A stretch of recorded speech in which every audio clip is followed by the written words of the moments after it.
Hello and welcome back to episode of 19 of Birdies, Beers, and Breakaways. You got myself, Jacob, joined with me, Corey and Chase. How are you fellas doing today? Doing well. How are you guys? I'm doing well. Had a fun weekend. Not very, golf filled, but glad to be back. Glad to be on the podcast. Got some fun stuff to talk about in the sports world. Did you guys get out and hit the course at all? I I did not. I went to ref a 3-on-3 basketball tournament all day Saturday. Then we went and visited my wife's grandma and grandpa on Sunday. And it is cold here again. So, currently taking a little break from the golf course, even though it's not going to get any better because current schedule Wednesday, Thursday, Friday, Saturday. I'm going to be umpiring high school baseball games. So we'll see when I find my way back out there. Had to get those 5 days in a row in early on. That's right. Yeah, you really got to soak in everything while you could. Now it's just kind of trying to find a chance of when you can't get out there and go play. But I was able to go play both Saturday and Sunday this last weekend. A lot left to be desired. A lot of good play. A lot of not so great play.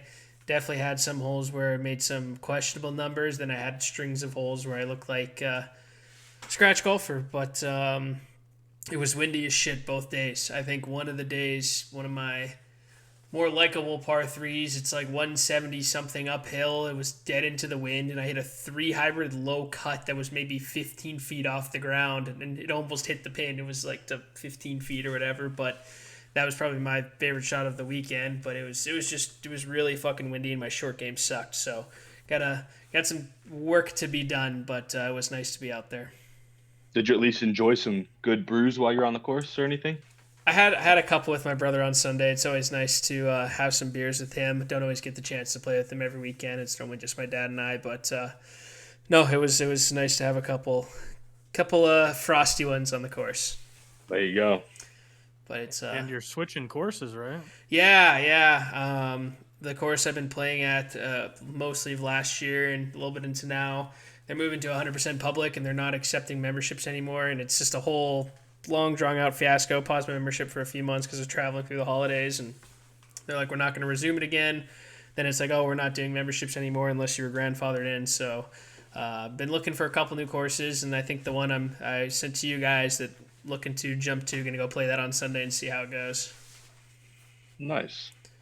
And then you did also attempt my new attempt at putting as well, and you said you didn't care for it, huh? Yeah, I did it the not lining up the golf ball and just putting the number down like to I don't know how you did it like I put the number down to where I want to make contact with the ball, so it was like my point of contact with my eyes. And I committed to it after like 6 holes. I'm switching off of this shit. I'm like, nope, got to give it a full round of golf to give it a go. And it just made me feel uncomfortable. Like I hit some good putts, but I really like taking the time finding my line, and just with my routine, it just felt completely weird. I get it. But I gave it an honest go, just not for me. Yeah, makes sense. So, Doesn't suit everybody. But nope. what's on the docket for drinks tonight, guys? What you bring to the table? I'm very doubtful that you guys got the same one I did. You're gonna be surprised if any of us double up on the same one again, unless we do a light beer episode and someone might get the same one as the other. But um, Chase, what do you have tonight? You guys got a sneak peek the other day. I bought it on like Saturday, I think, Saturday or Sunday, and I was planning on bringing like two or three to the podcast. They were too good, so I only have one tonight. But it's the Transfusion by Four Craft Cocktails. So it's a transfusion in a can. It's got this nice golf course artwork on the front of it. It's really good. I've been, doing some transfusions here and there, using those craft cocktail mixer things. But this one's all in a can, ready to go. 7% alcohol. It's really good. I'd give it like a 9.3. So we're staying on the good side of the drinks. Yeah, that one Yeah. episode was definitely really, really bad for all of us. But I've seen a couple of craft cocktails when I've gone around the craft beer section and have been tempted to grab one. There was a peach tea, Long Island iced tea that I was lingering looking at. But Jacob, what do you have tonight? I have been sipping on some bourbon most of the night. So I got the Old Glory Distillery bourbon, which is what we had together down in Tennessee. But I also brought a little Bee Nectar Punk Lemonade hard cider with raspberry and lemon. It's got a little, That fucking Whoa. sounds delicious. yeah. So we'll see. I didn't cheat like Chase and try it ahead of time. This is a true taste. Tried and true. Smells pretty good. Now, this will be the first time you guys at home, if you choose to watch us on YouTube, you get to see all these beautiful cans. We got our faces here out for you guys, and gonna try and get you guys seeing some of these crazy beers that we're trying. Yeah, that's actually really good. Sounds phenomenal. Yeah, and there's 2 other flavors. One was like cranberry, raspberry, and something else. That'll probably be mine next week. Wow. But it's also 6.3 alcohol. But no, that's really good. 6.3 alcohols. Alcohols. And one can is Sorry, the bourbons are hitting me. No, it's really tasty. And yeah, I could drink these for a while. Well, I saw this, and I normally buy a 6-pack of something and just kind of let it roll. But I saw these in the pick a pop like 6-pack collection thing at the store, and there was only 2. I got Steve Austin's Broken Skull 316 IPA. Was pretty. Let's it off your head. That's what my buddy Mark told me to do. But I feel like that'd be bad. They're like $4 beers. What a way to start the videos. So Yeah. I would say it'd be the best way to start our YouTube channel. Yeah, and cleaning up all the beer fast. off myself and just making a mess by my desk would be great. But this one goes out to Steve Austin. It tastes just like a regular IPA. I mean, I'm not giving it a 3.16 would be rude. I mean, I'd say it's a solid 7. It's an IPA, not the biggest IPA fan, but it's good. I think after 2 of these, it's Jacob's Word 7.2 alcohols. No, I'll give it a solid 7. I didn't give mine a rating. Mine's a 9.4. Whoa! Ooh, Whoa! One higher than mine. 1.1 higher than mine. Golly. No, it's good. How were your margarita can drinks that you had Saturday or Sunday? You Corey? gave us the review Me? on Snapchat. Oh, yeah, those margarita things. Yeah, my wife got these margs in a can. They were tequila seltzer things from Alex Earl. They were fine. I think a couple of them were actually pretty refreshing. The coconut one and the mango one were pretty good. I'm not a spicy margarita person by any means, and that one was pretty fucking horrible. But no, it was cool. Me and my buddies, we used to do seltzer reviews when it felt like it was a epidemic throughout our time at college that everyone was releasing seltzers. So it was like every couple weeks you were getting a new 12-pack and reviewing all these different seltzers. Sonic had like 4 different variety packs. It was fucking crazy. But no, they were interesting. I don't know if would pay the price tag for them again unless they're in stores, but we'll see. You had to order them? Yeah, my wife ordered them online because they're not in stores. So ordering alcohol, great idea. Yeah. It's always expensive. I looked at ordering the Bob Does Sports there. The Have-A-Days? Have-A-Days. The peach when they came out. But they were like $40 a pack. So I know, it's because it costs more to like ship booze. And, Yeah. well, I'm surprised they're not like, where are they centered from? Like, is it like Florida? So I honestly don't know. I would assume it's Florida, but I have no idea. But real quick caveat for the people actually watching our first ever podcast. If me and Jacob are looking at our phones, we might be in the middle of MLB fantasy draft. The clock says 12 seconds to go. Jacob told me to remind him. So if we're looking down making picks and you see us looking away from the camera, that's probably why. Oh, and the most amount of golf I did, I still have to sit on my counter because I've been putting with it. I changed my grip on my putter, so I don't have the big fat daddy anymore. I got this nice pistol grip, and it's really cool. I like it. nice. Looks terrible. But before, Yeah, that's what Corey told me too. but yeah, there must have been different time. But anyways, before we get into everything, a couple people I played with on Saturday. Well, it was my dad and I. We were playing together, and the course is pretty empty. And there was a threesome in front of us. It was 3 guys that I've played with a handful of times at the course I was a member at, and they asked us to join them, just be a fivesome, and they all had. Two of the three of them had lab putters, and it seems like it's an epidemic that everyone is buying lab putters. What are your guys' thoughts? It seems like it really works for some people. I'll hold my opinions until you guys can kind of give me yours. What are your thoughts? I like the idea of it just because I've seen that it like stays more balanced. And there for a while, I was struggling with keeping it, not pulling it, which was me closing my wrist, which that doesn't really have anything to do with the club. It's more of me. But it's funny you bring this up. I actually just watched a video today of like the best rated putters from 5 to 1. And I don't remember what it was. 4, I don't remember. 3 was lab putters. 2 was Odyssey, and 1 was Scotty Cameron's, which I thought was funny because you have a Scotty and I have a Odyssey. And 5 and 4 might have been Ping and TaylorMade, maybe. Yeah.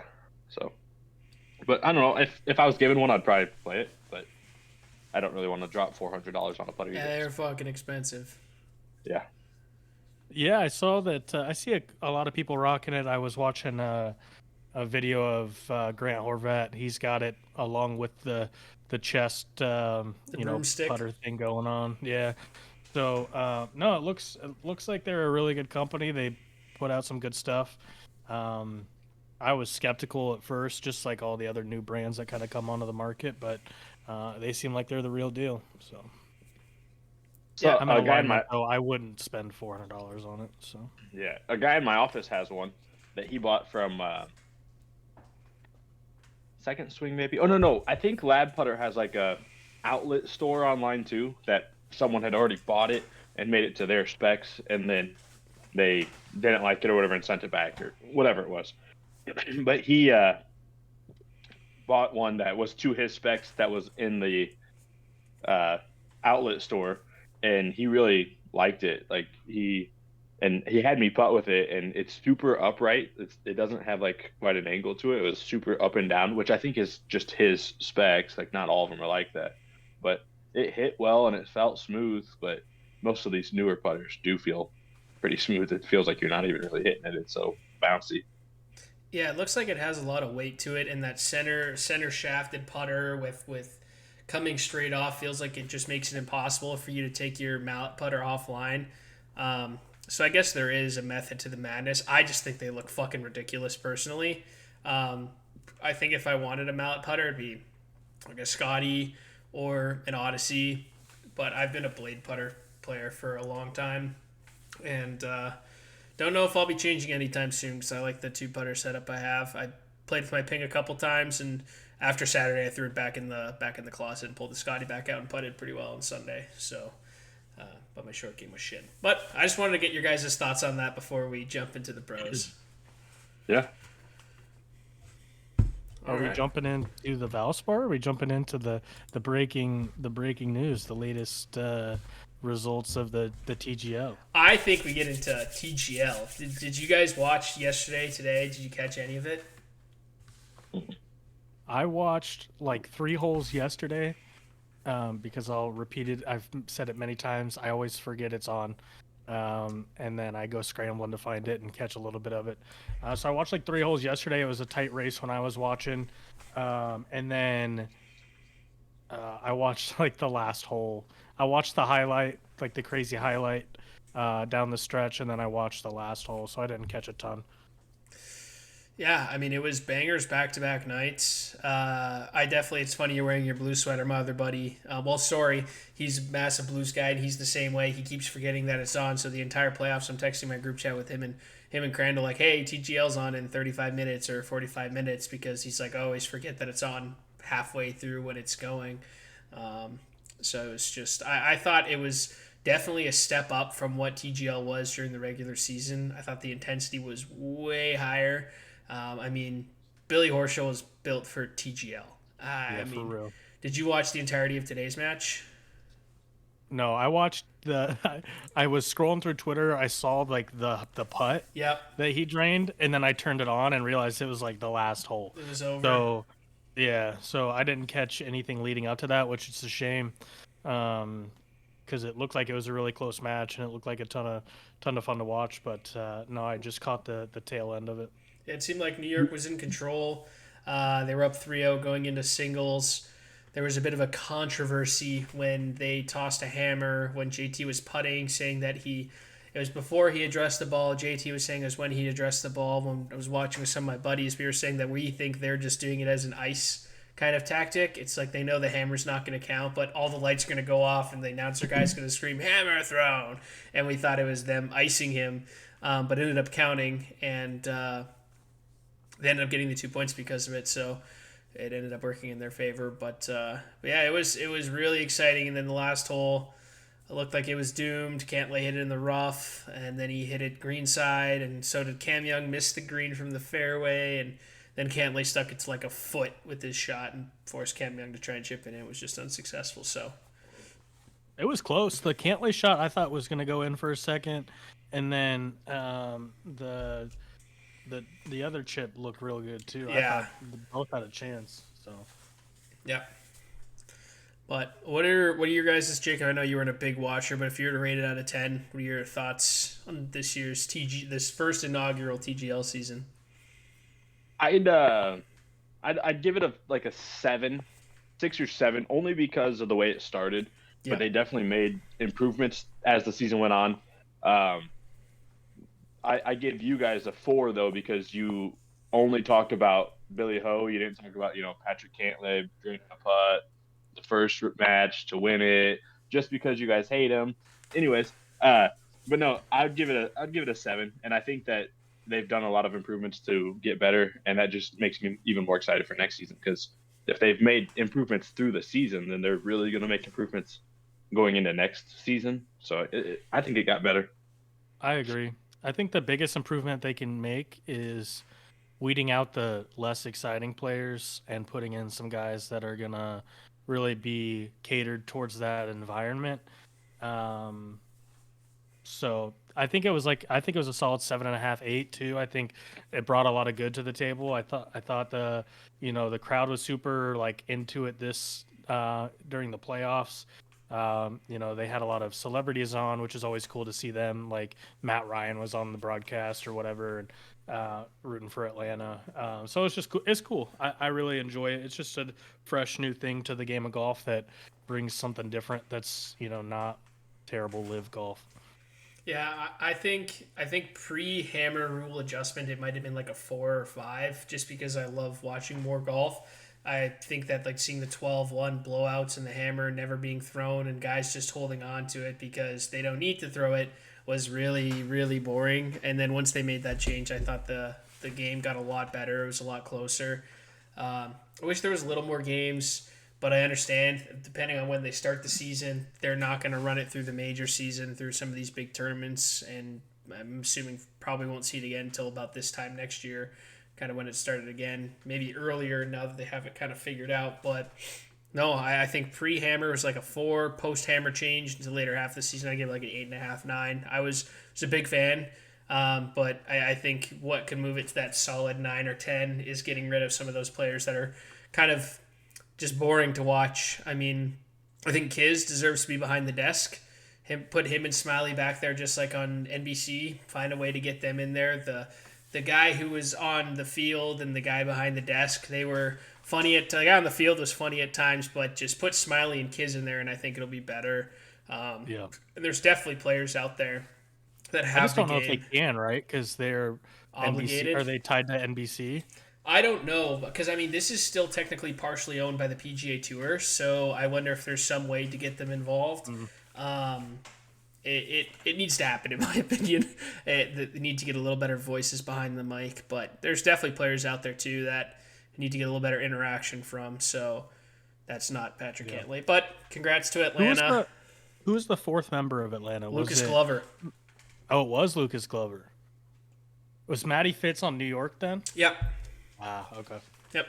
I was gonna say I didn't see much of either one of them playing on the team, so I didn't even know who the fourth was. So what was the purse? What did they win? Like $8 million, something like that. First place was 9. Second was like 6-4 divided between. So there was quite a bit of money at stake for them to win this. And even JT was saying, he goes, it feels like a different atmosphere when they started game one of the final series, because it's just like, well, they want to win this. So Yeah.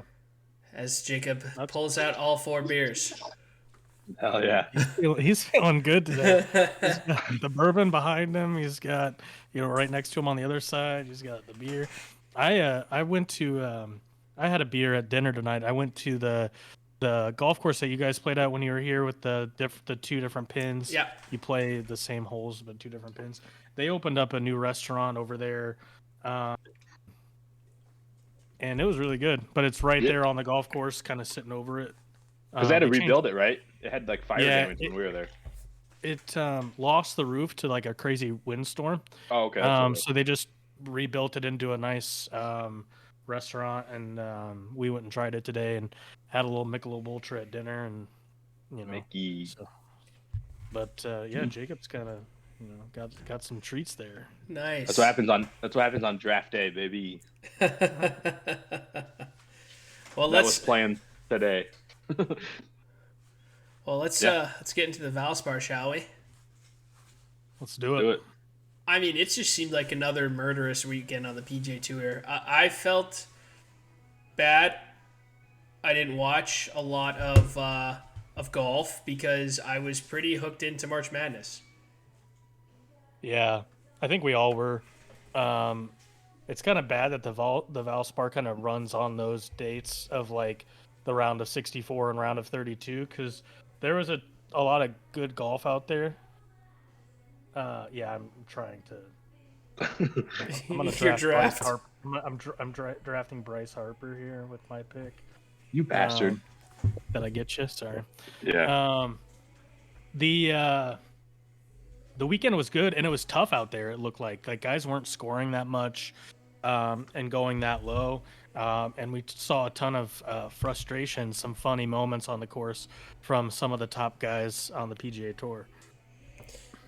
Yeah, I think the funniest one I saw was when Sahith, I think it was Thursday or Friday, he just pulled his iron a little bit and then absolutely Gronk's tossed it into the ground, and they even picked up the tracker on the club kind of skidding across the ground, which I thought was hilarious.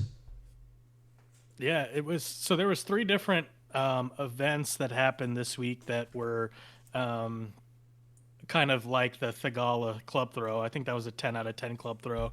We saw Patton Kizzire punt his putter across the green, and then he finished out the hole with his wedge, putted out with his wedge, and then proceeded to withdraw from the tournament after that.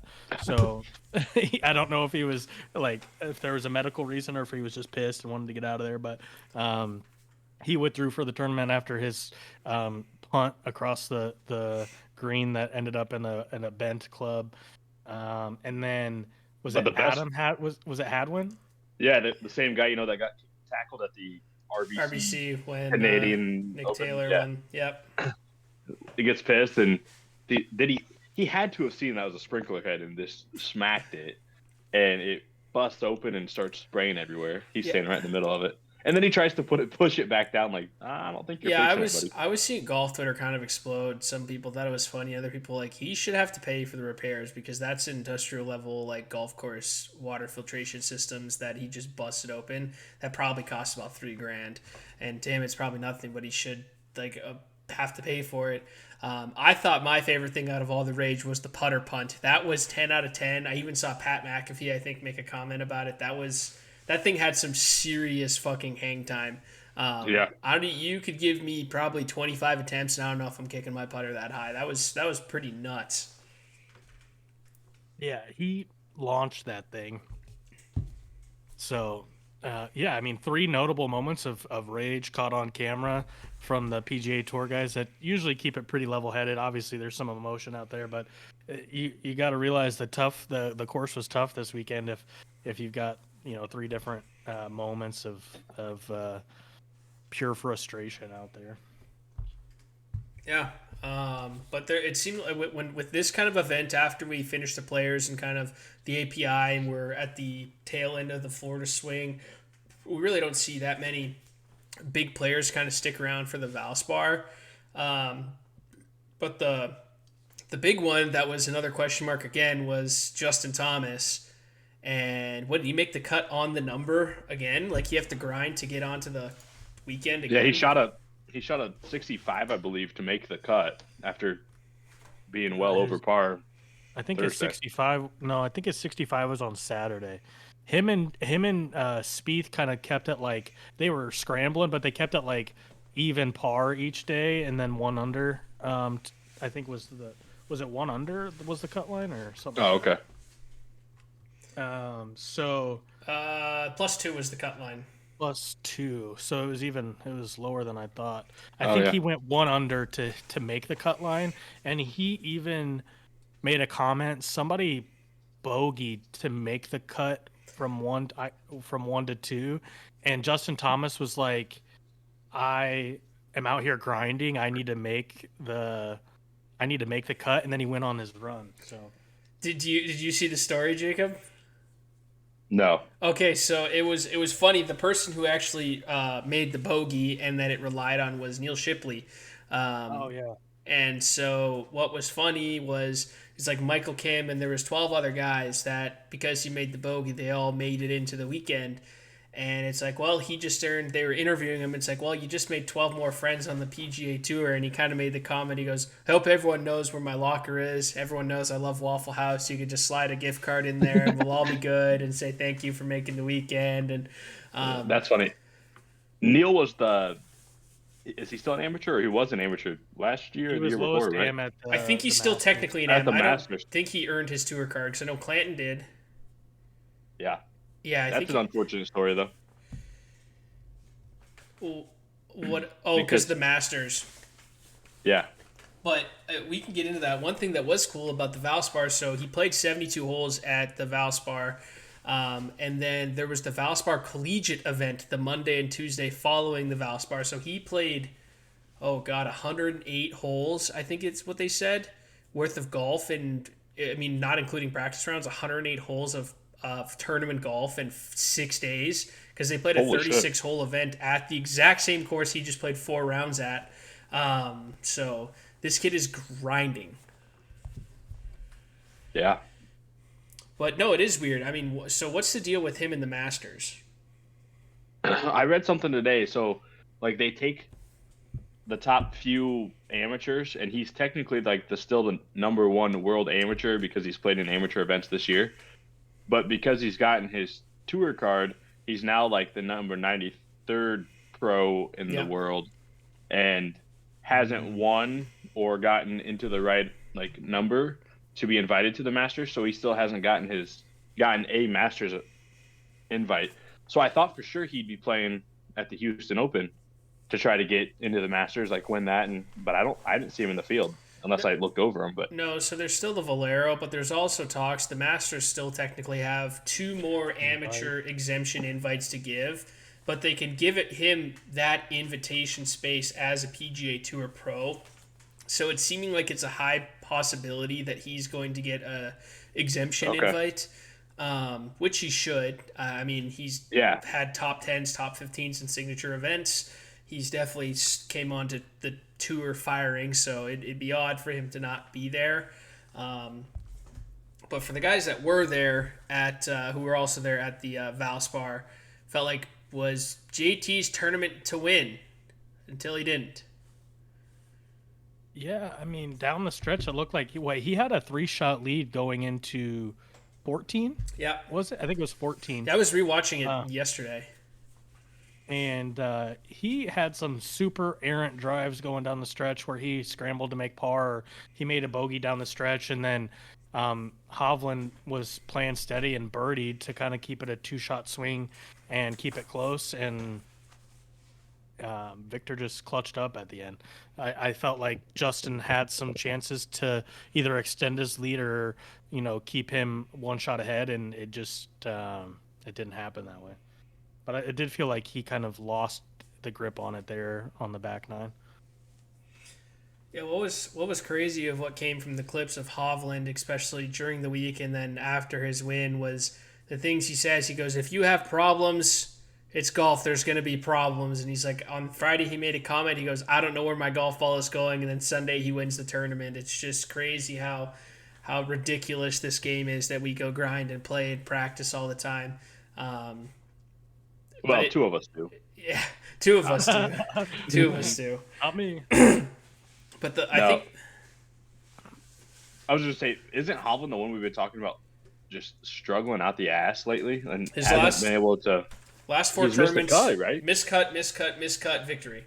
That was his last four starts.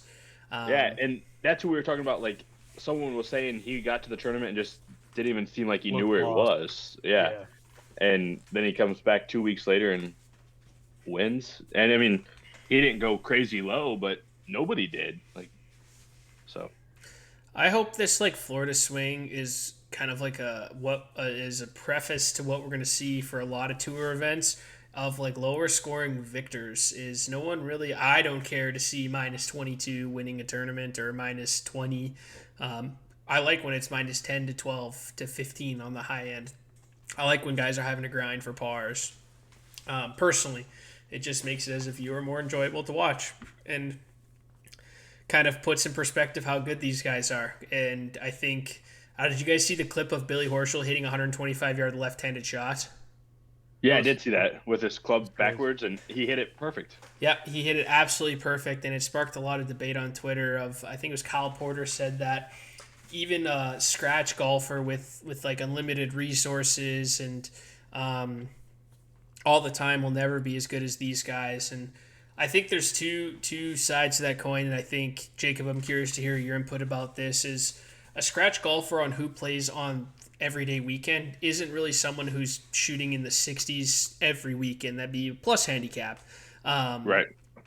But the difference between a scratch and or plus golfer when you play with your friends on the weekend or your family or whomever is different than being a scratch and or plus handicap when you play tournament golf. And I think that's the biggest difference. And I just saw a stat released by the USGA of all the GIN users, they're like, just for fun, it was 94% of rounds submitted in 2024 were casual weekend rounds by anyone who uses that system. That means only 6% from competition were legitimately submitted. So that many players are just playing for fun, and being a scratch and or low single digit golfer, and a single digit golfer was, 24% of the player base who uses GIN as a non-double digit handicap golfer.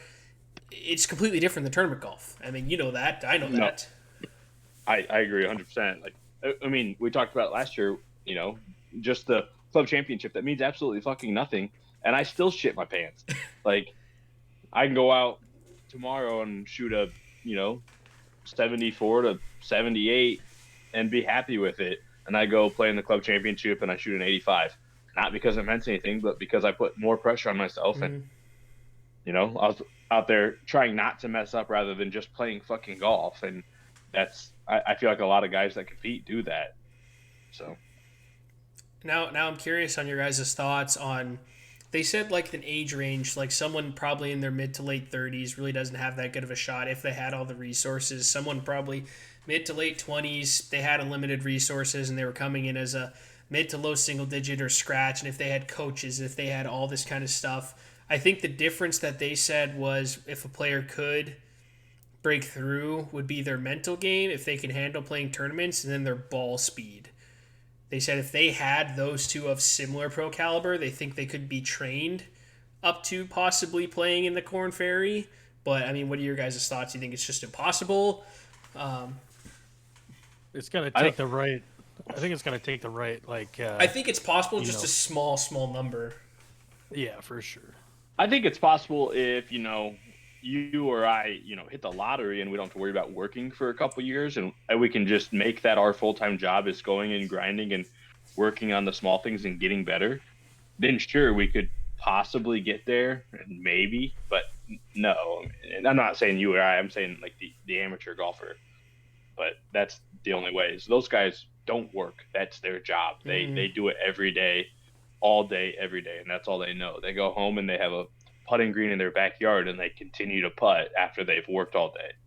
So don't tempt me with a good time. It sounds right? like I wake up and I gotta work out, then I go hit balls, and then I gotta work out again and stretch, then go play 9 holes or 18 holes, then I gotta work on my putting, then I go eat and work on my putting again. I mean, I can do that 365 days a year. Right, absolutely. And if someone wants to pay me for it, fuck, I do that all the time. Right, I see do those. think it would come down to the like mental preparation and like the grind of the tour, because like mini tours, getting up to like earning your spot on a Corn Ferry through whether it's like Monday qualifiers or whatever, that's probably got to be the grind that like wears down on The like travel someone. and Yeah. So because it's all the pressure of like you have to shoot like 65 on a Monday round to try and get in. I think the stress of am I gonna make it? Am I gonna? Because I hear stories or read stories from the Monday Q guy on Twitter all the time about what's really gonna happen to these guys who've spent every last dime trying to make it to this Monday qualifier, just get there. But yeah, it's grueling. I think you almost have a better chance to try and grind out every year to open qualify for the U.S. Open. I think that's what they're saying, is to try and qualify for your mid-am or state-am events and try and win like exemption into tournaments through that. have you Yeah. seen the guy on TikTok that does the breakdown of how much you like spend on mini tours, Corn Ferry, and all of that, and like what you have to shoot and what you have to place in these tournaments to even break even on like your tournament fees, gas, all of that? It's crazy.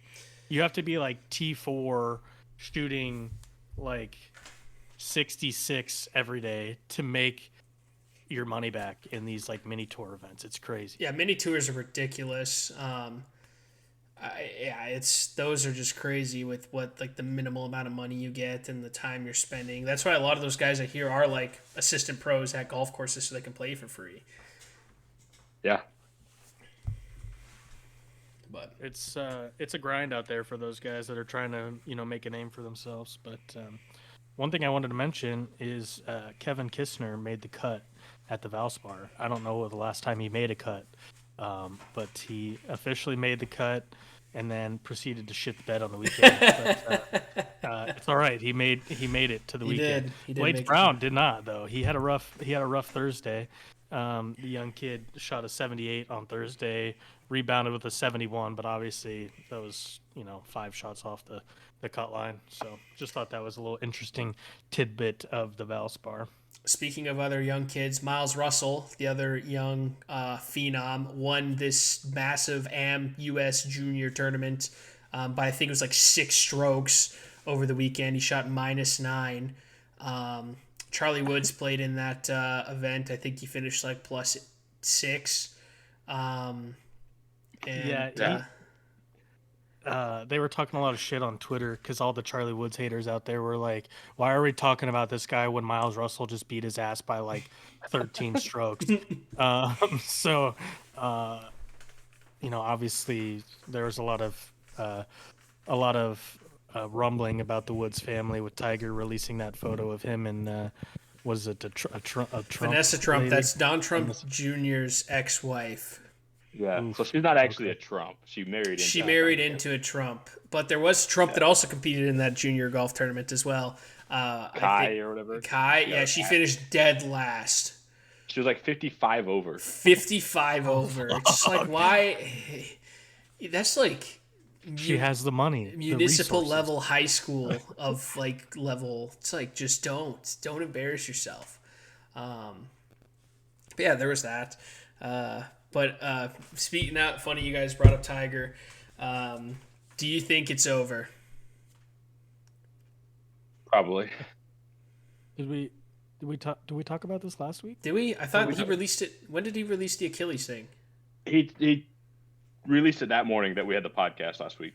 Okay. I think he's gonna play in the Masters again. But like if you're Oh saying yeah, like, we talked about the senior tour and stuff like that. yeah, I think he's done. But I still think we'll see him every here and there. I think my take was like he'll focus on like the TGL or something. Sure. But I think he's done with like major tournaments outside of maybe the Masters because that's the only one I think he could ever really compete in again. And it's nice that it's happening, not nice that it's happening, but it's nice that it's happening to a point where sorry, I was drafting. His son is playing golf, so he can be a dad now. He's not, he doesn't have to be out there performing. Not that he couldn't be a dad when they were kids, but going to the events and being a dad there is different than just watching from afar, you know. So, and I think that he's to the point where he wants to play fun golf, and TGL is considered more fun golf than being out there and grinding. So, Oh, of course.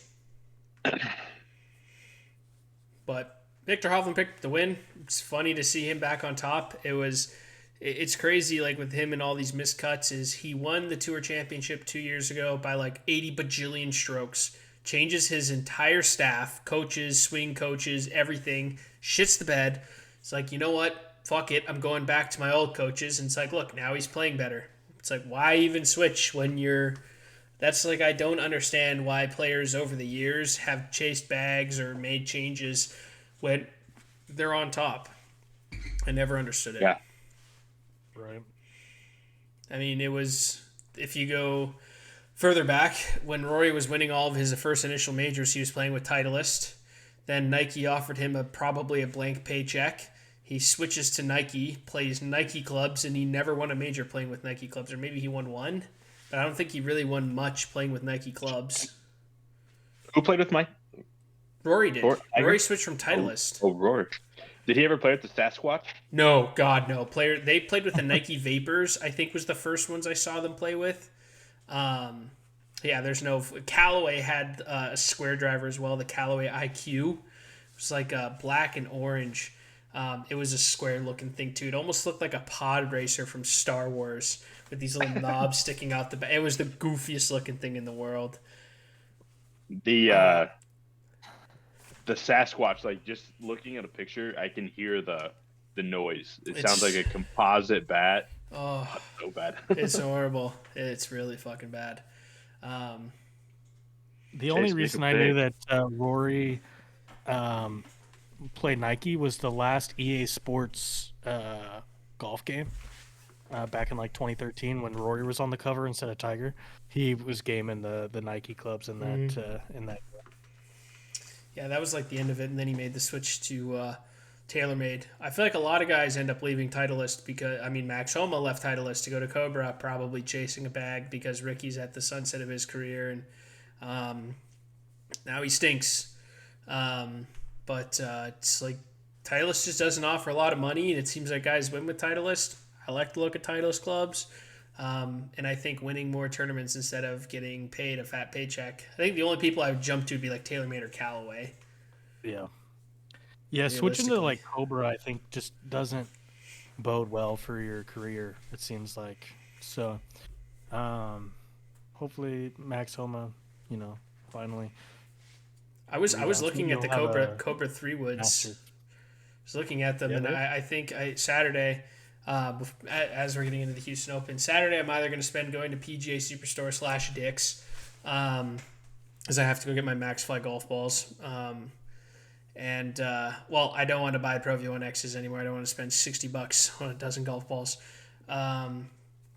So go to Dick's, and I want to try and hit PGA Superstore. It has a bunch of last year's clubs marked down ridiculous, and they're all brand new. And I was looking at Second Swing, and I could get them for the exact same price. And I was looking at the last year's top model Cobra 3 Wood. It looks pretty cool. The Aero Jet or whatever. It's like all blacked out and shit. I'm like, this looks kind of nice. And I really want a 3 Wood in my bag again. So I haven't had one and I miss it. Yeah, is that the 3 Wood cover and right behind you? Yeah, I mean, the club is still there. The top of it's gone somewhere. But yeah, it's still back there. It's somewhere on the driving range on the course. On 218. On 218. But no, I was actually discussing with a guy I went to school with. He's a really good golfer as well. About a driving iron. Seeing all these recent Florida Swing tournaments and these guys having 3-iron composite driving irons. And boy, oh boy, do I really fucking want one. Really bad. Because I'm torn between maybe a 7-wood. I think I want a 7-wood. I think that's what I want to add to the bag next. I do too, but it's like...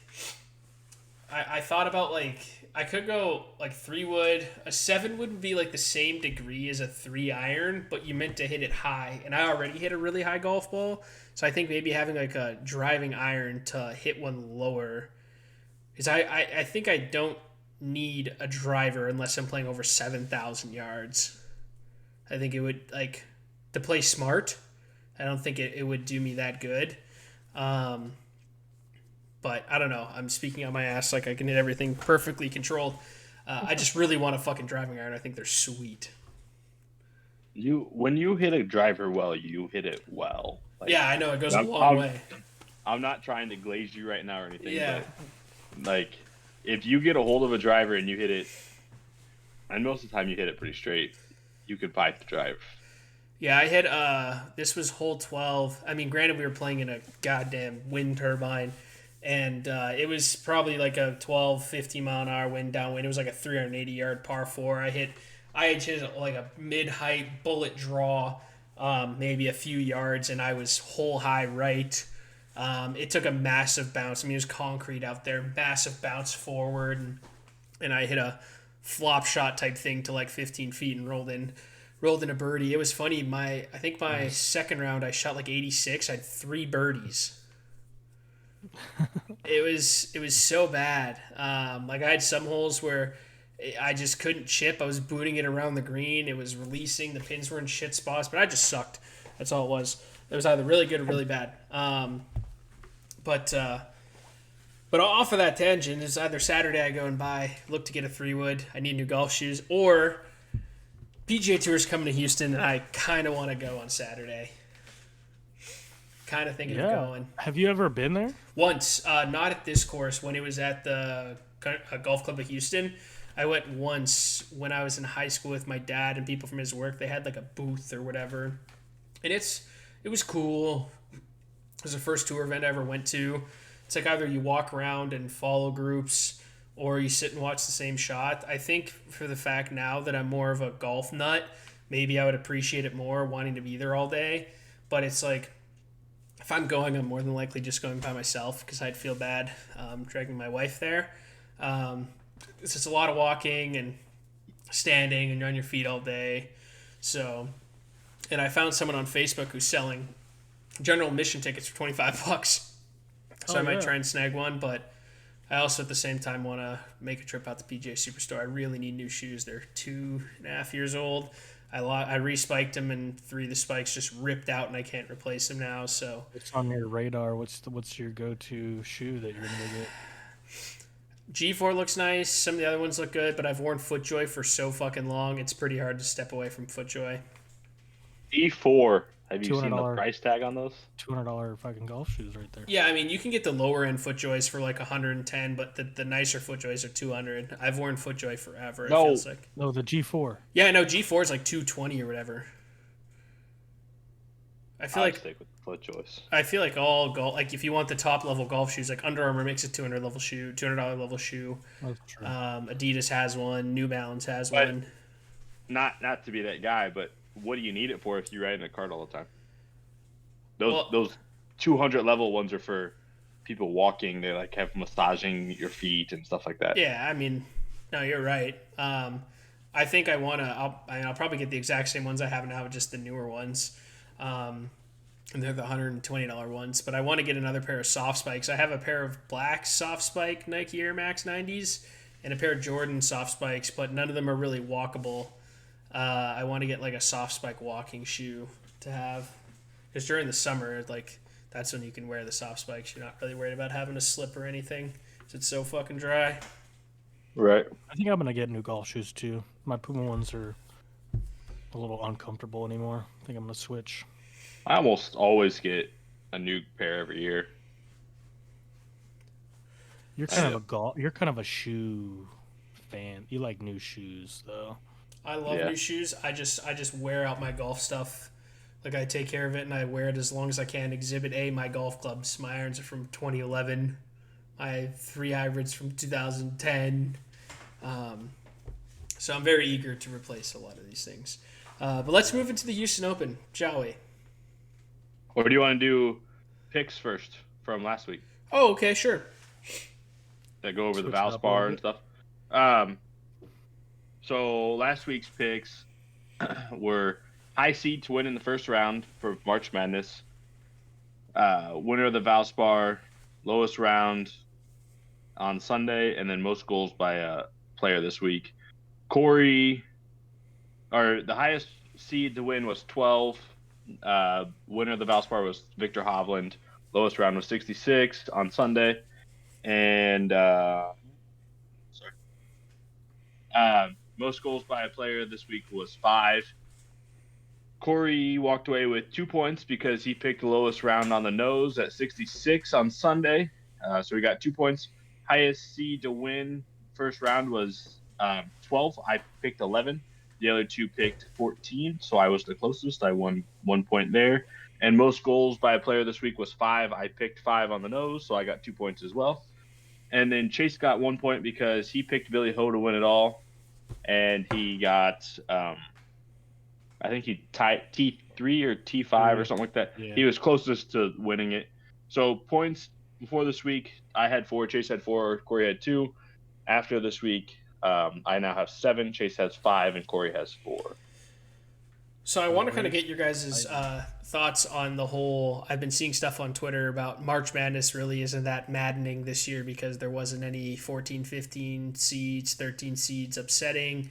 I mean, what are your guys' thoughts? I also want to say I'm an elite ball knower, beating you guys in the brackets. I know better college basketball than you do.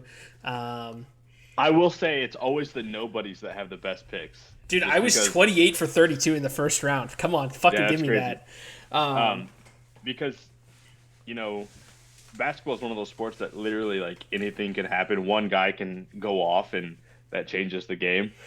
And one guy can absolutely suck, and that changes the game. But not to take anything away from you, 28 out of 32 is fucking impressive. Yeah, so I saw a thing. It's like if someone picked the higher seed in every single game, they would have had like 230 points or whatever it was, which is like reasonably fair if you're competing in a bracket. The 4 picks I missed on, I picked Louisville over Creighton, which was a stupid move. The ACC is ASS.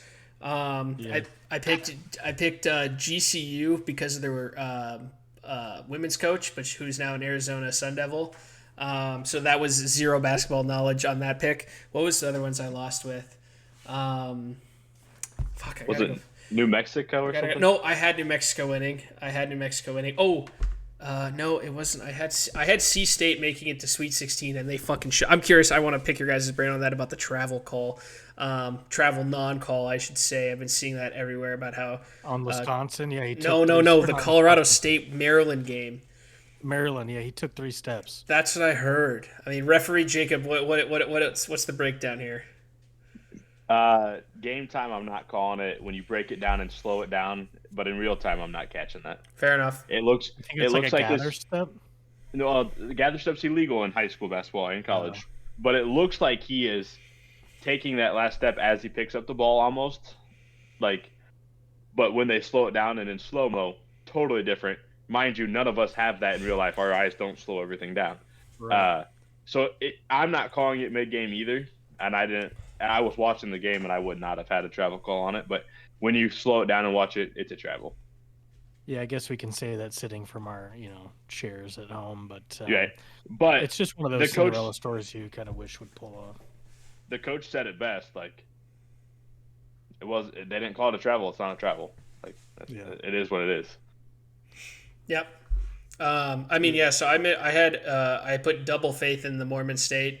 Utah State got blown out by UCLA. Oh, Utah State. They got soaked. Yeah, all three of us. They got I had Vandy beating St. Mary's because I didn't know who St. Mary's was, other than Shattuck St. Mary's, the private hockey school.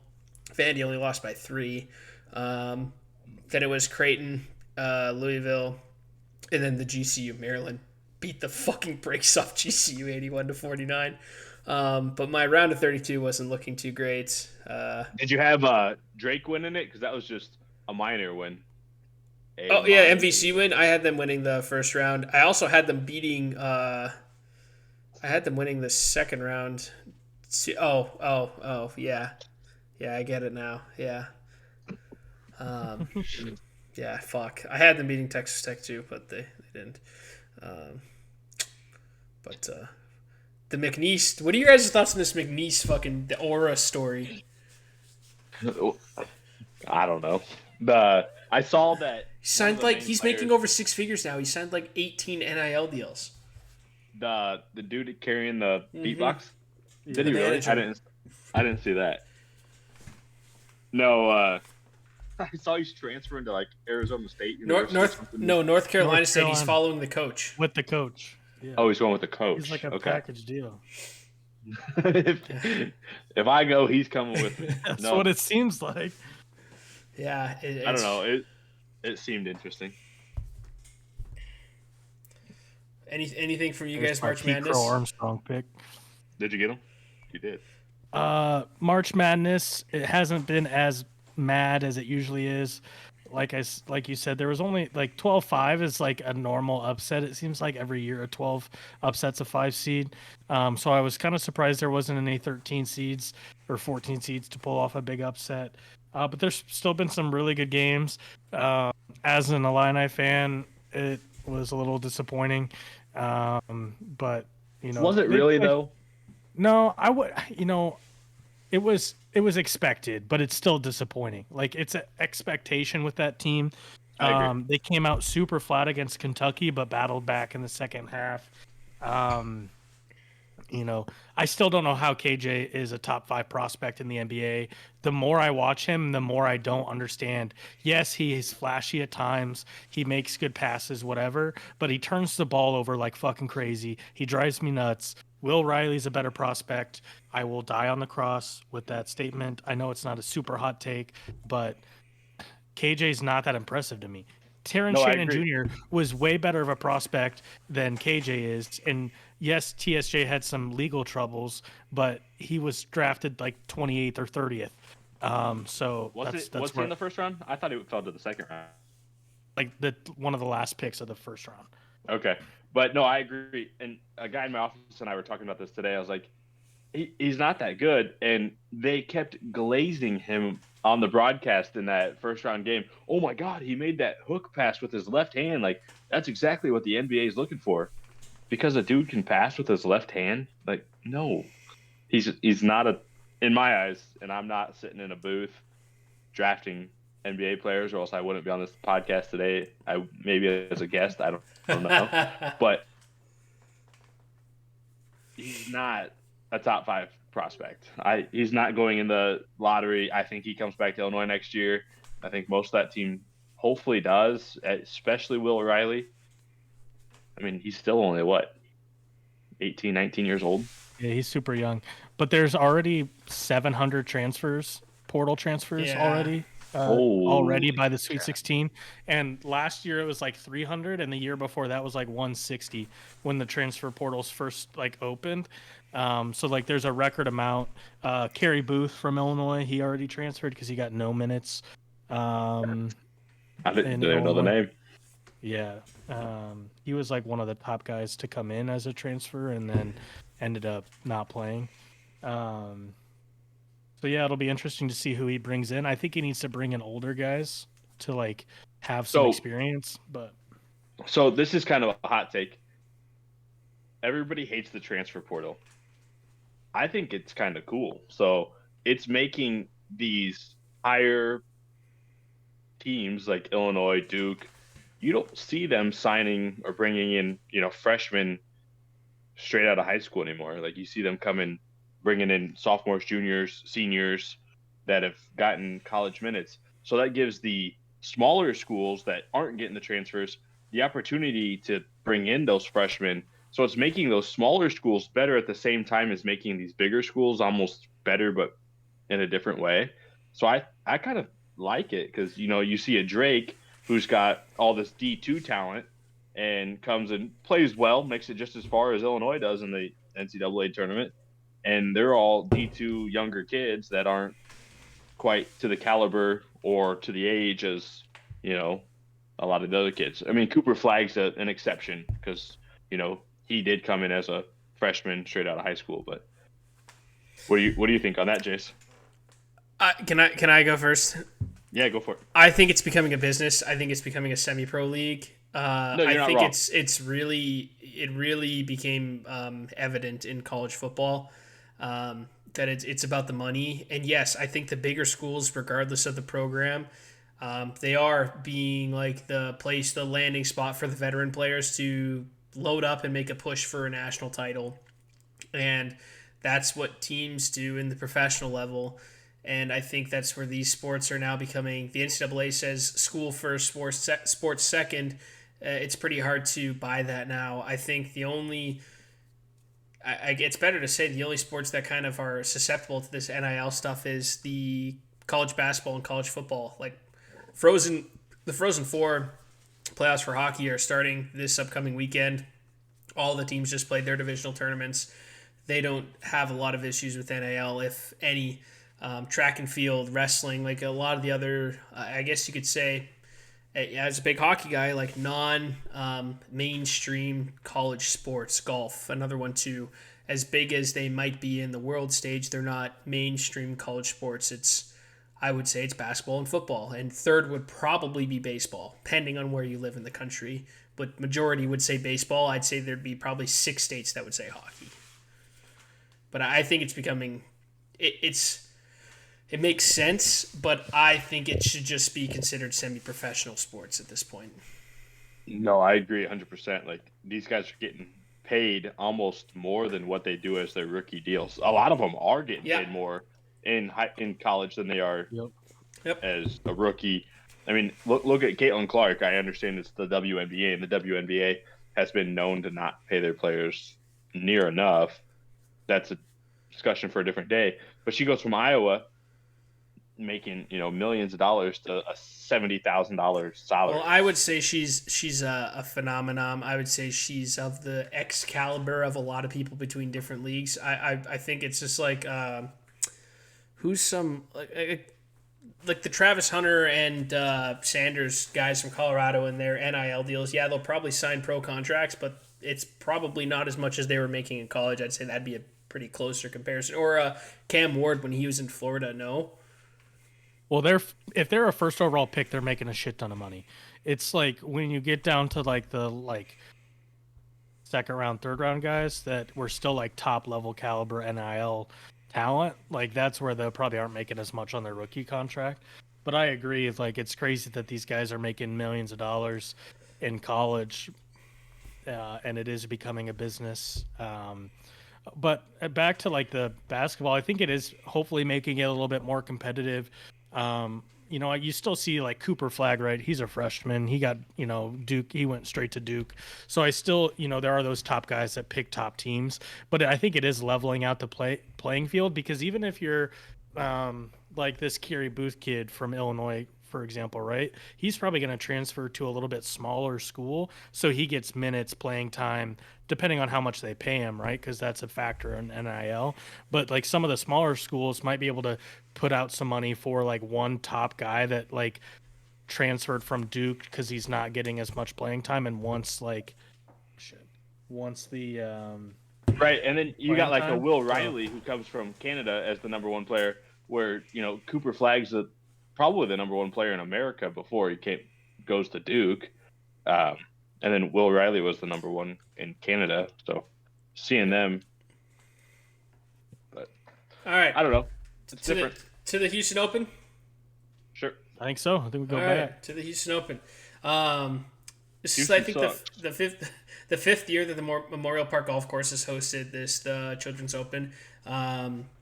It's actually a public course, people here in Houston. It's kind of like the St. Andrews system or other ones. You can only reserve a tee time like day of or morning of, is from what I've heard. I've never looked into it, but it's like not super like crazy high price to play. You just got to get in. Scheffler almost won it last year. Steven Yeager fought him off. It's like a semi-stacked field of some big-name guys coming in it. I checked the DraftKings betting odds. Scotty is plus 400. Rory is plus 600, and the next person at plus 3,000 is Sung Jae Im. Those are your top 3 outright winners. Sponsored, not sponsored by DraftKings. So, interesting. I wish. Interesting tournament. Yeah. Why can't I think of it? Is Fee now in the field? He was back-to-back winners before Yeager. Yeah, he is. Yeah, I think he's back in the field. So he loves this course apparently because he won it back-to-back 2022, 2023. So he might be up. He might be good betting odds. I don't know how many times he three-peat a tournament, but he obviously likes the course. So. And I don't know. I'm going to we will see if I make my way out there and go watch some golf. Yeah. But I don't. There's really nothing really exciting about the Houston Open though. In reality, It's really kind of the lull before the Masters. You know. yeah, Right? it's the Houston Open, then the Valero, and then it's Masters Week, and the season and everyone's favorite PGA Week of the year. But Jacob, you had our predictions, our questions for this week. Yes, sir. Let's see. Let me scroll down. Hang on. All right. Since baseball season's starting, and we all know I love hockey as much as I love baseball. Just kidding. Most MLB wins from Thursday to Tuesday. Most teams play 5 to 6 games, so we'll see not the team, but how the number of wins, and then we put the team in, and if they hit that on the nose, then it's a double point too.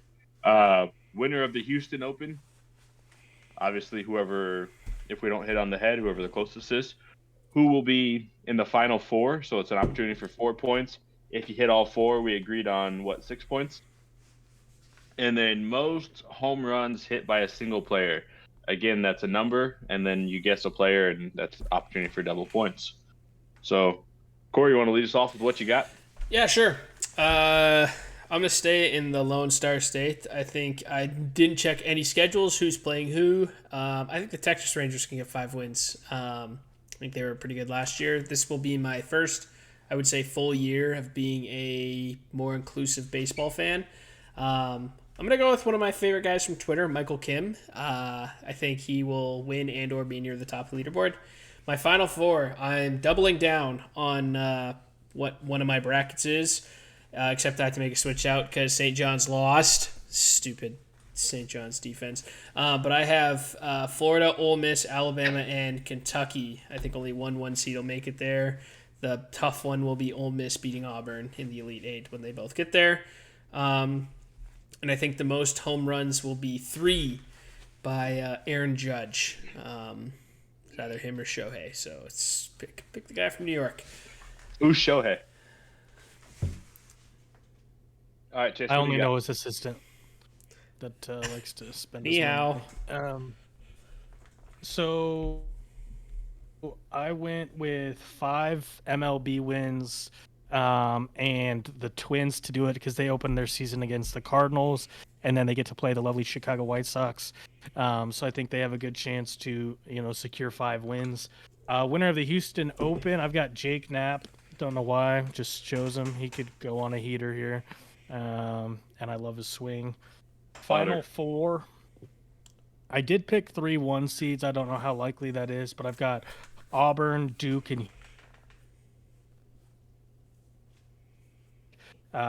they've looked really good in the March Madness tournament so far. So I've got Texas Tech, and most home runs I have 4, which I think is a stretch, but I think it can happen. And I chose the trader, who is Juan Soto. Juan, nice. Those are solid. For me, I've got 5 wins, and I put the Dodgers. Dodgers have a All-America team. Odd squad. I should say the all-country, state, world team. Winner of the Houston Open, Rory. I hate him, but he's playing pretty good golf, and he's got to get one more win in before the Masters because we all know he's not going to win that. Who will be in the Final 4? I said Duke, Maryland, Auburn, and Tennessee. The Crab 5. You think Tennessee's getting to the Final 4? They're pretty good, man. So you have Duke. You think Maryland's getting there over Alabama? Dude, Maryland's good. Yeah, but they're slow. I think Alabama's playing way faster. I don't care how big Maryland is.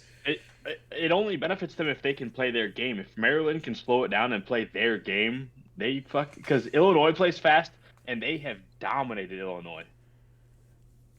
So Maryland has to beat Florida, and then the winner of Texas Tech, Arkansas, to make it to the Final 4. So wait, then who does? They don't have to.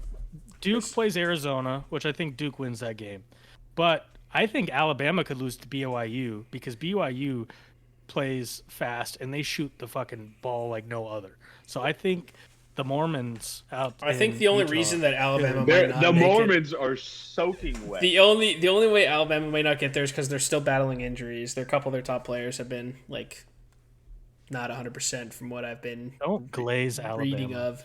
You sound like a Bears fan.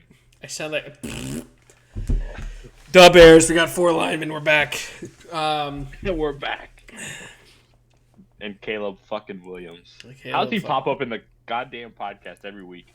Because you bring him up. hate him that You much. bring him up. You hate him that much. You bring him up every week.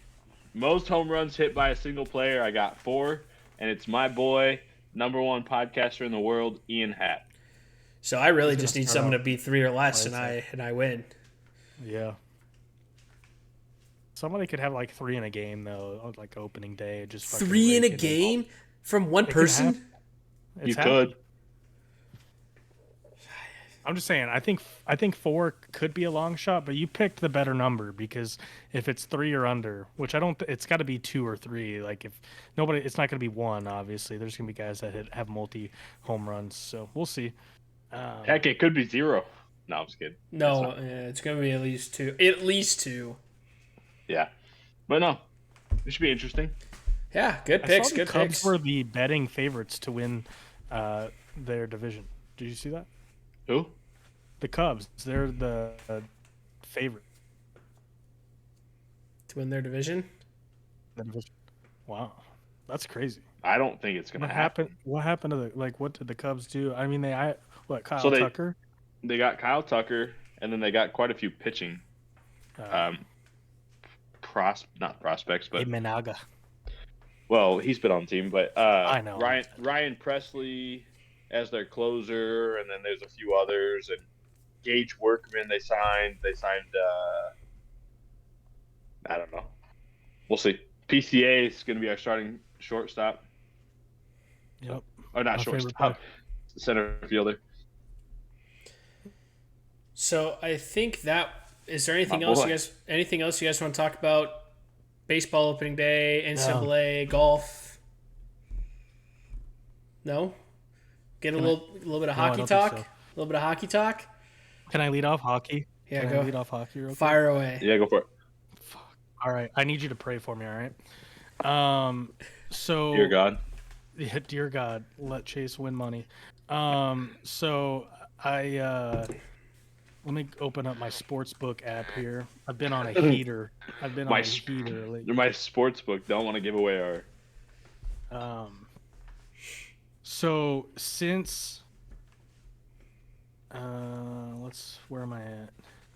Okay, so when Michigan played Texas A&M, they were +3 underdogs, and I was like, that's way too easy of a bet, so I loaded $10 into my generic sportsbook app and won $19 on that. And then I immediately placed the $19 on the Kentucky Wildcats +1.5 against Illinois, because that again was just had to be +1.5 against Illinois. Like that was an easy bet. So that 19 turned into $36. I then placed $36 on the Michigan State Spartans to beat the Lobos the other day. That was the Lobos of New Mexico. That wasn't that was like a high favorite win. It was 36 turned into 47. So last night I placed $37 on the Vancouver Canucks to win, which against the Devils. And did you see the end to that game? Oh, It was I did. fucking nuts. They scored with 5 seconds left. Vancouver scored with 5 seconds left, forced overtime, and then And they won went in to shootout shootout. and won in shootout. So that turned into $80. All You're right. balling. You're a big baller. I placed $80 on the Calgary Flames today to win against the Kraken. They are currently losing 2-1 in the third. So I we are need to actively sweating out a massive bet, money line bet on the Flames Kraken game as we are going on right but now. I have the $10. The way I justified it is I have the original $10 in there, so it's like if I lose, it's like I never won anything. That's how I'm just. I love it, but we are sweating out. There's 15-14 left in the third. It's 2-1 Seattle. Seattle currently has a power play, so we're going to actively sweat out this third period together. So, why isn't it showing my bet? Hold on. Why So is it if I win 80, or if I win this, I win 140. Okay. So right now my cash out option is $28.55. So I can't cash No, out. it's a 1-goal game. You got to let it ride.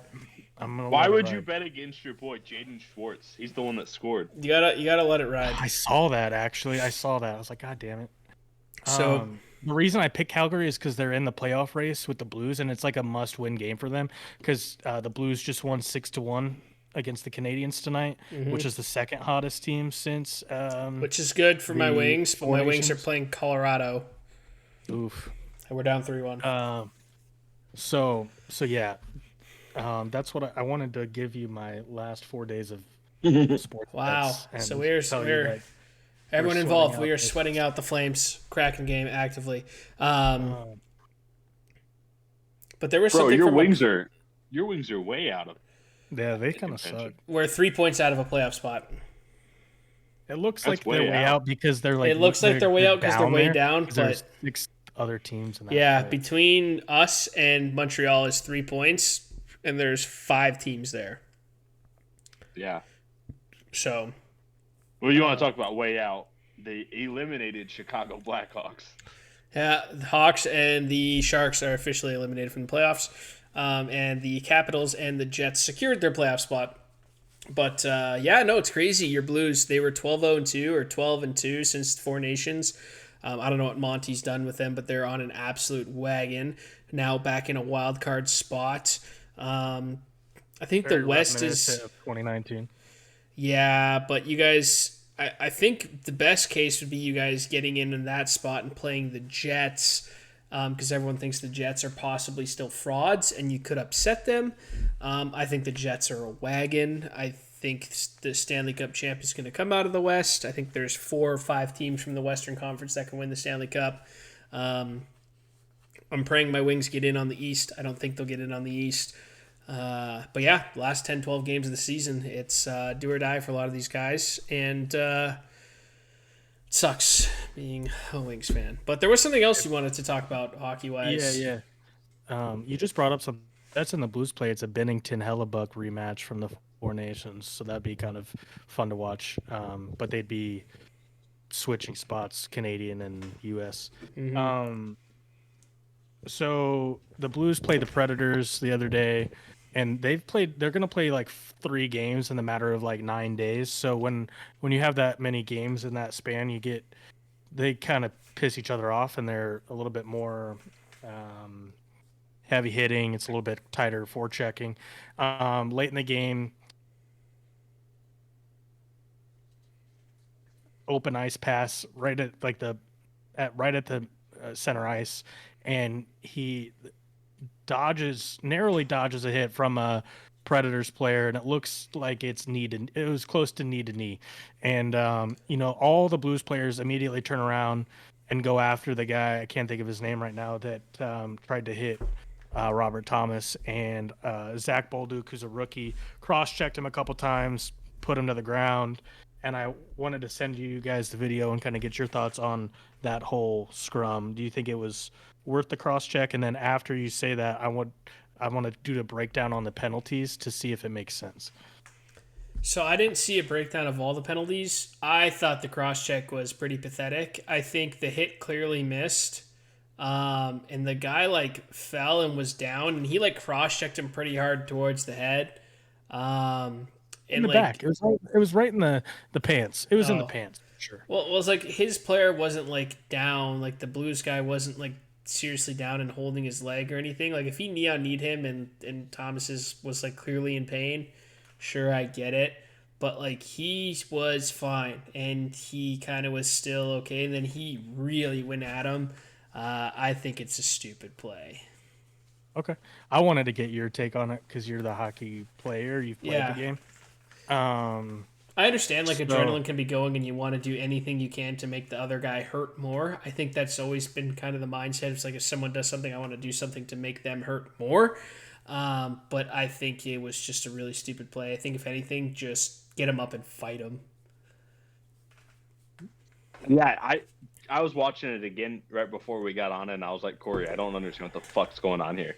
Like, the dude didn't get hit, and then this Blues player goes and cross-checks him for what appears to me no reason. Yeah. And Yeah, like, I think obviously because I'm a Blues fan, I'm a little biased, but that was it was full speed, and I think Robert Thomas did more of the avoiding that hit, and I think it could have been way worse if Thomas didn't get out of the way. but what's wrong with him getting hit there? It It's wasn't not after the knee to whistle. knee. And so the thing is like it's It bad. looked like he stuck his knee out Yeah, to that's try to initiate contact, That's which where- is dirty. It's the thing is, it's like, yeah, he might catch Thomas, but he's putting himself in danger too. I never understood why players stick out their legs or their limbs. I've seen it with arms, with legs to try and catch a piece of someone because you're really not delivering that well of a hit. And at high speeds, you're putting yourself at risk too. Like if you stick your arm out this way trying to catch a piece of a guy, if it's near the boards, like you're going to twist your arm, twist your shoulder, like you can break your arm. And like with your Right. There knee, was a little. That Yeah, reminds there- me of like an illegal screen in basketball where the guy that does it gets penalized. So if it's such a big deal, why do they not get penalized for doing that?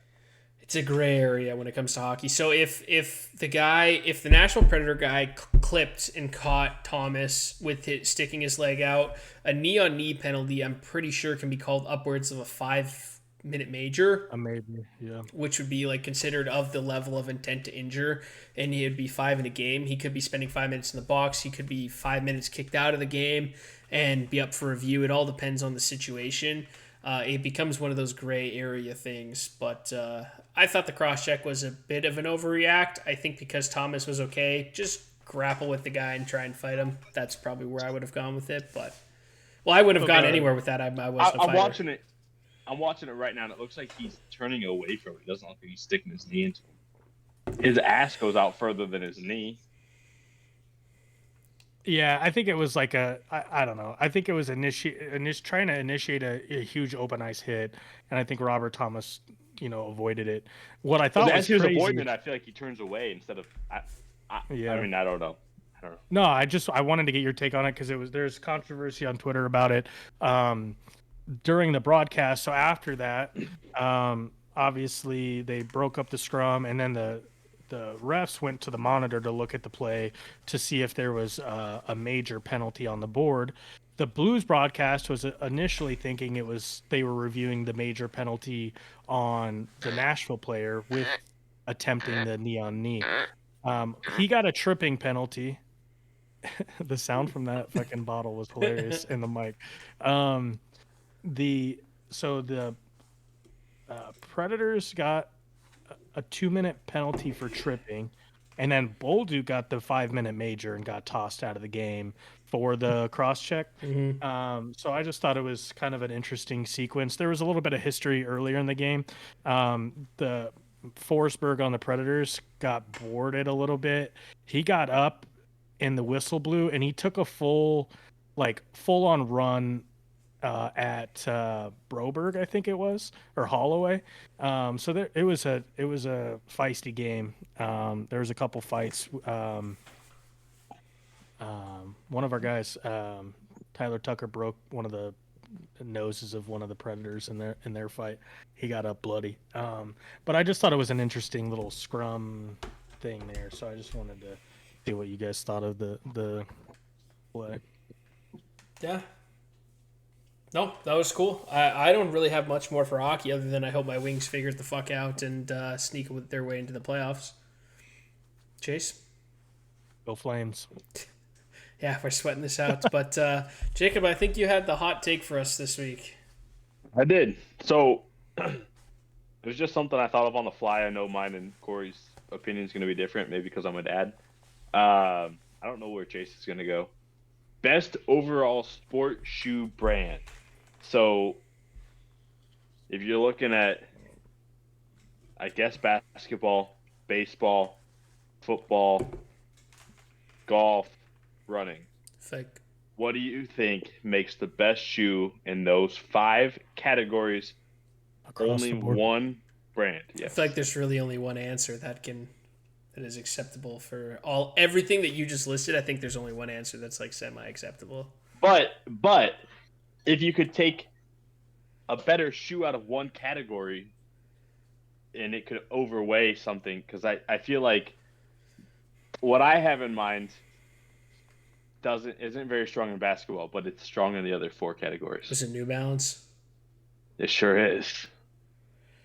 Yeah, I mean New Balance has dog shit for basketball. What do they have for golf? They have several different golf shoes. They've- Mostly soft spikes.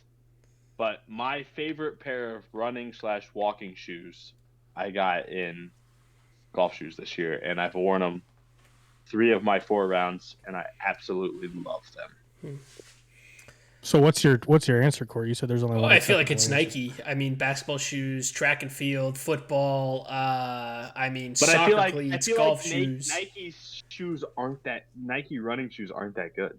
No, I have a pair of Nike trainers. I have a pair of Nike flat bottoms I use for weightlifting. I have a pair of Nike running shoes. Yes, they're not as good as like Hoka's or like Brooks. Like, there's definitely other ones that are more tailored to running.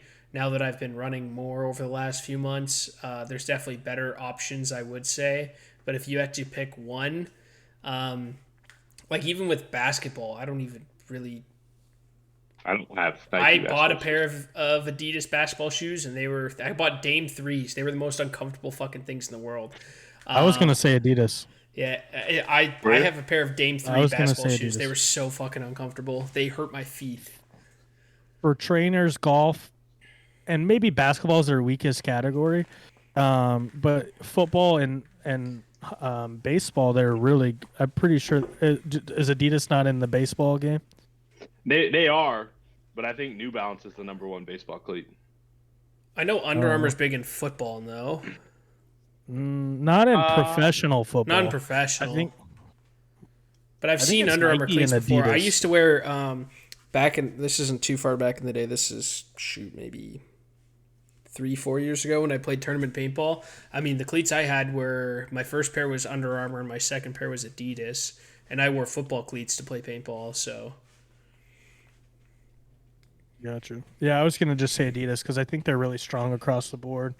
But I didn't want to say Nike, so I was just gonna go with Adidas. yeah, I mean, I guess if I wasn't to, because Nike would be like a cheat.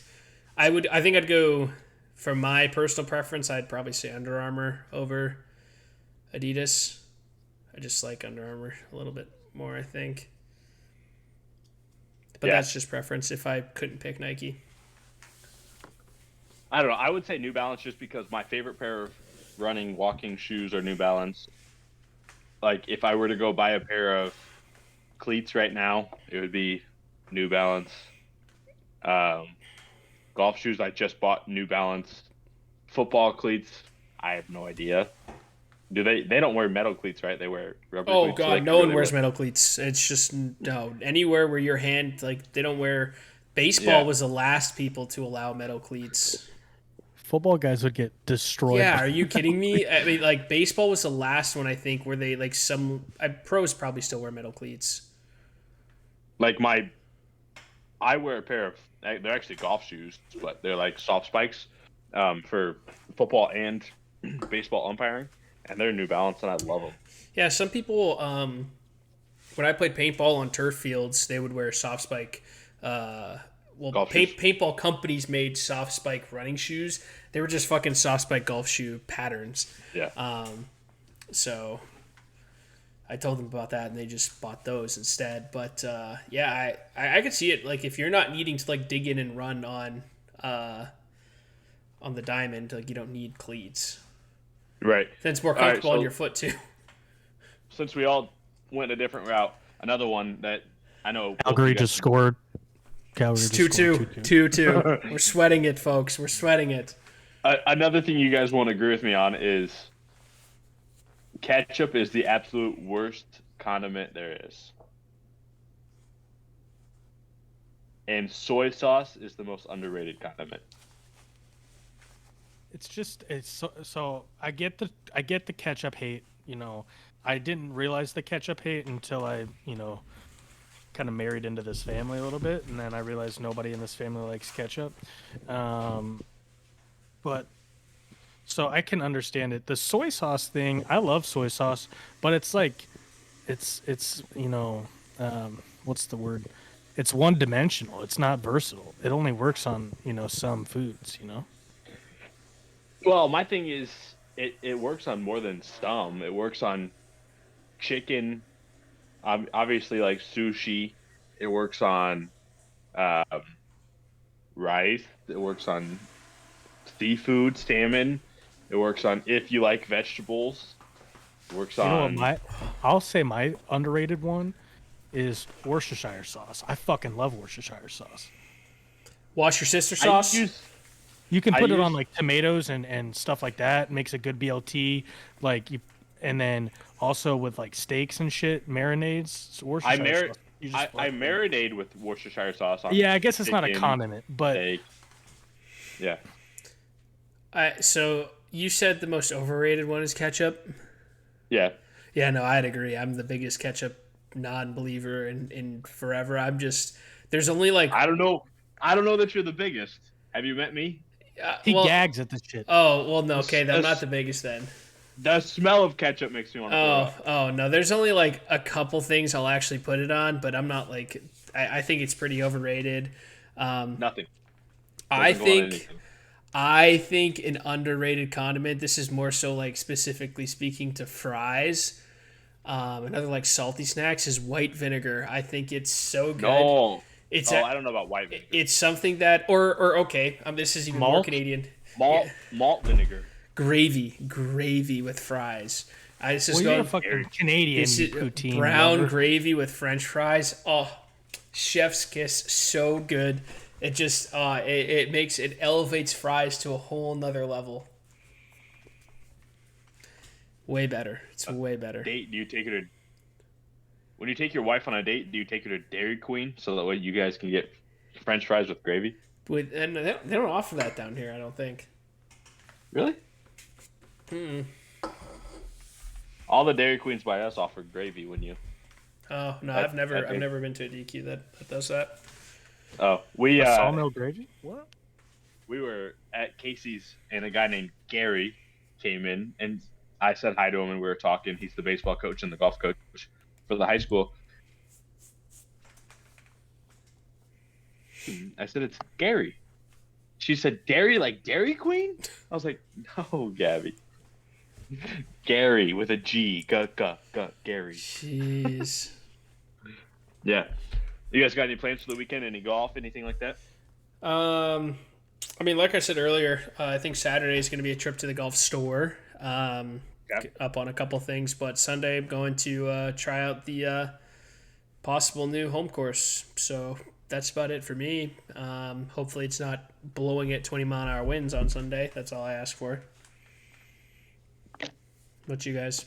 Oh, yeah. So you No said plans. you're reffing, right? Umpiring. Yeah. Yep. Are you nervous since it's a new sport? Yeah, I got my first game tomorrow, actually. So are you home plate ump Me and- or are you like first base? No, tomorrow I'm with Dave Hasley. So Dave has been an umpire for 49 years, okay? Holy shit. So next year will be his 50th for basketball, football, and baseball. And he's actually been the guy that gave me a lot of my equipment. So I'm very thankful for Dave. So I am not supposed to work tomorrow, and just yesterday I get a email, hey, can you work Wednesday? I accept the job, and I look and see who I'm working with, Dave Hasley, and I'm like, fuck. Like, dude, I don't want to make myself look like an idiot in front of this guy. So I text Dave, and I'm like, hey, Dave. I was like, man, I'm working with you Wednesday. It's going to be my first game. I'm nervous as shit. You got any good advice for me? Just make it look like you've been there before. I'll work at home plate, and we'll have a good time. Okay. So Dave and I are working together tomorrow, and we'll see. So you'll be And then what? Thursday, Outfield umpire? I'll be, on the field. So you start off at first base, and then Yeah. when runners are rotate. on, You'll you- rotate to second, and then yeah. yeah. And Thursday, I'm working with another guy named Ben. He's actually a principal at the school that he's umpiring at. He was a last minute add to the game, and he's like, "Hey man, it's less controversial if you just work home plate, and I'll be in the field, so that way they don't think I'm just giving calls to the school I'm working at." And I'm like, "That's fine." So I have a varsity game tomorrow, first ever game, varsity. And then a varsity game on Thursday, and I'm working behind the plate for that. And I'm like, Your second game, you're working behind the plate? Holy fuck. yeah. Yeah, and then Friday, it's a JV game back at the same school. And then Saturday is a doubleheader varsity. One I'll work behind the plate, one I'll work in the field. Hope you've worked on your strike zone. Oh, I know the strike zone. Do you have your ring up yet or no? So does the home plate guy call out third? Like if there's a play at third, or is it that guy in the outfield? It'll be the guy in the field. So if there's a runner on first, he's like, so the home plate, if the catcher's looking, he'll be to the right of the pitcher. But if there's a guy on second and third, he'll be to the left of the catcher or the pitcher. So it all just depends. If there's runners on first and third, he's to the right. If there's a runner on first, second, and third, he's to the left. Like, it all just changes. Mm-hmm. So, no, it should be a good time. I'm excited. I always get nervous for the first one, but then I end up loving it. So There you go. But Yeah, I don't have much to do this weekend. Nothing really on the radar other than doing some yard work. Need to mow. It's getting the grass is getting long down here in Tennessee. I saw your TikTok or Snapchat the other day of you getting the old lawnmower cranked up. That was got your actually dad's shoes on. that was my second cut. Actually, I've been Okay. I've slowly worked my way into the expensive yard equipment that I really want to buy, but I won't buy it. I've been feeding, and this weekend I think, or maybe this week, I'm gonna topsoil a couple spots in my yard because of when the sod was laid, it never really laid even. So there's some spots where I'm trying to cut it at the same level, but the ground is low and it needs more dirt there. So I'm really focusing on the front yard to level it first before I take on the backyard, because the backyard is bigger and at a slant. So, but the front yard's turning really green real fast, so it's going well. But yeah, yeah. I'm still not even close to a mow yet. My backyard's a jungle already. I gotta fucking do that real quick. And it's yours now, right? Yeah. Oh, I forgot really? that. I closed on the house on Friday, so Congratulations. officially ours. We've been in it for 2 years. It feels goddamn phenomenal to not have to move because we were worried that we'd have to move, and we've moved a lot over the last 4 or 5 years, whatever. What That'd have definitely been the easiest move, though. it Well, would have been no, because there's so much shit in this house from having 2 kids instead of 1. I And then guess before moving that it was from 1 to 0. from Crystal the to apartment. New Hope, yeah, to Apple Valley. That was Yeah, piece of cake. yeah. But anything else you guys got? Nope, that's all for me, fellas. Cheers. Cheers. Guys.